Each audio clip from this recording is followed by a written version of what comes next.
As of me recording this video, the Detroit Lions have agreed to terms with 3 players that I'm aware of. They've agreed to terms with Halapoulivaati Vaitai, or Big V, Jamie Collins, and Nick Williams. Now, I'm not going to be giving grades for any of these signings, at least not yet. I am going to wait till the end of the 2020 season before I judge any of these signings. I could be wrong, but I'm not exactly getting the vibe that Lions fans are exactly happy about these signings, but I don't know, like I said. So let's break these guys down a little bit. We'll start off with Halapoulivaati Vaitai, who has agreed to a 5-year, $50 million deal. That number looks staggering when you consider that he has only started 20 career games. But it's not as bad as it looks. This contract ties him with George Fant as the 24th highest paid tackle on an annual basis. And it ties him with La'el Collins for the 5th highest paid right tackle on an annual basis. In his career, he's played 55 games, started 20. He's had 13 total penalties, 10 holding penalties, and 16 sacks allowed. But the 16 sacks allowed is hard to judge because he's only started 20 games. But it is worth noting that in 6 playoff games, he has allowed 0 sacks. And he's started 4 of those playoff games. And in those 4 starts, he played 100% of the offensive snaps. So PFF isn't exactly high on his pass blocking, even with the 0 sacks allowed in his 4 playoff starts. But we will definitely see what happens. But I guess the one thing I want you guys to take away from this slide is that the contract isn't as pricey as it looks, at least when you compare him to other tackles. For right tackles, it is a bit high, but for all tackles, it's not too bad. If I were to put a floor and a ceiling on this signing, I'm going to go out of position, but hopefully this makes sense. The ceiling for this signing, I could see it being like a Danny Amendola type signing, but the floor for this signing could end up being like a Jesse James type signing. It is a risky contract, and it is a risky signing, but again, we'll see how it works out.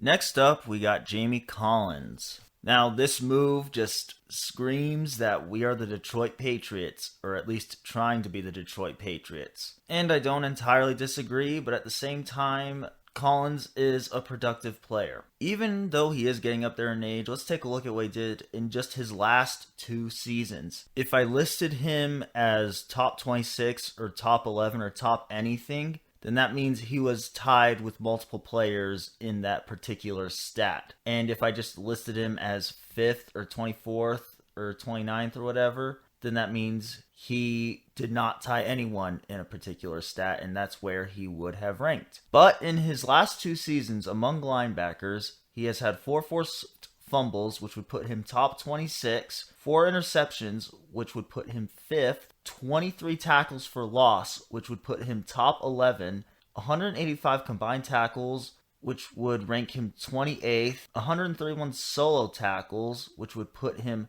24th, and 11 sacks, which would put him 29th. We signed him for 3 years and $30 million.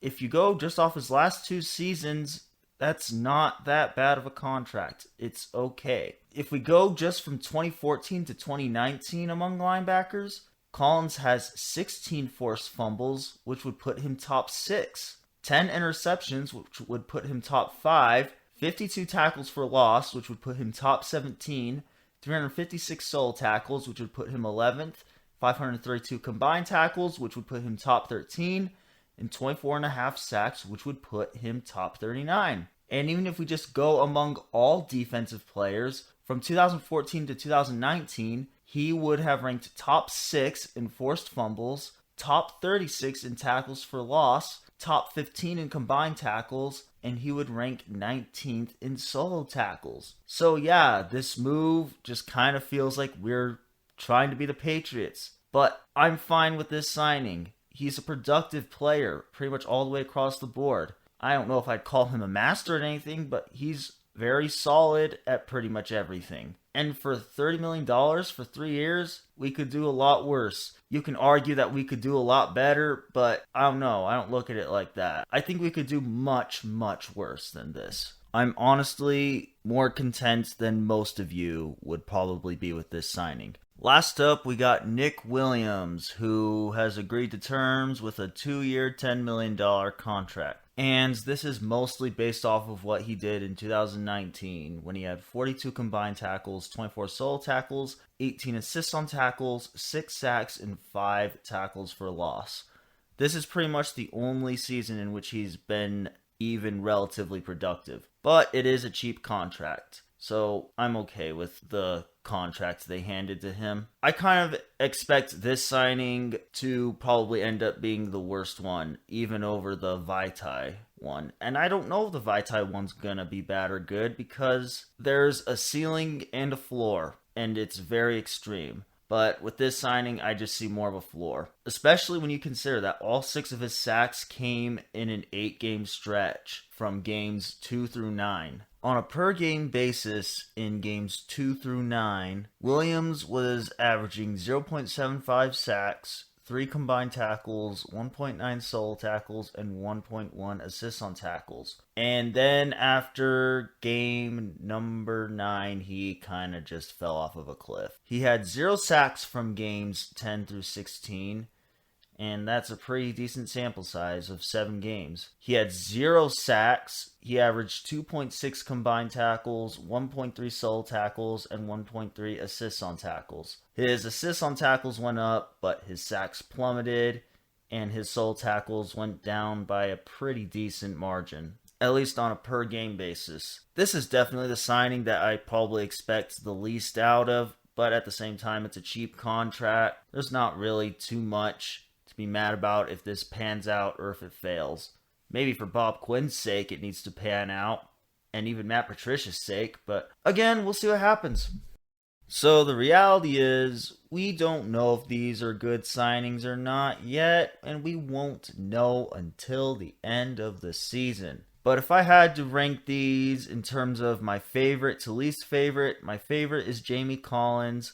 Yeah, I know, it just seems like that's a sign that shows we're trying to be the Patriots, just like it was with Trey Flowers and Justin Coleman. But I don't know. I think he improves the team. I really do. Number 2 would definitely be Halapoulivaati Vaitai. The problem with it, though, is that I feel like this free agent signing is either going to be amazing or it's going to be horrible. And there's going to be not a lot of in between. It's a risky contract, but I guess that's the risk that Bob Quinn and Matt Patricia have to take. It could end up screwing the next GM if this season goes south, but we'll see what happens. Then my least favorite as of right now is definitely Nick Williams. It's just super bland, honestly. Hopefully he can produce in Matt Patricia's system. I honestly expect the least out of him, like I already said, though. So we did not really get any big name free agents. Well, it is what it is. We didn't get Byron Jones. We didn't get Jack Conklin. We didn't get Joe Tooney. Players that even I wanted. But for now, these are the players that we're going to be getting. So let's rock with them. The key isn't always more money. The key is smart money. Smart money wins more than more money. Was this smart money that the Detroit Lions will be spending? Only time will tell. If I was to give my opinion, I think that Collins and Williams was smart money,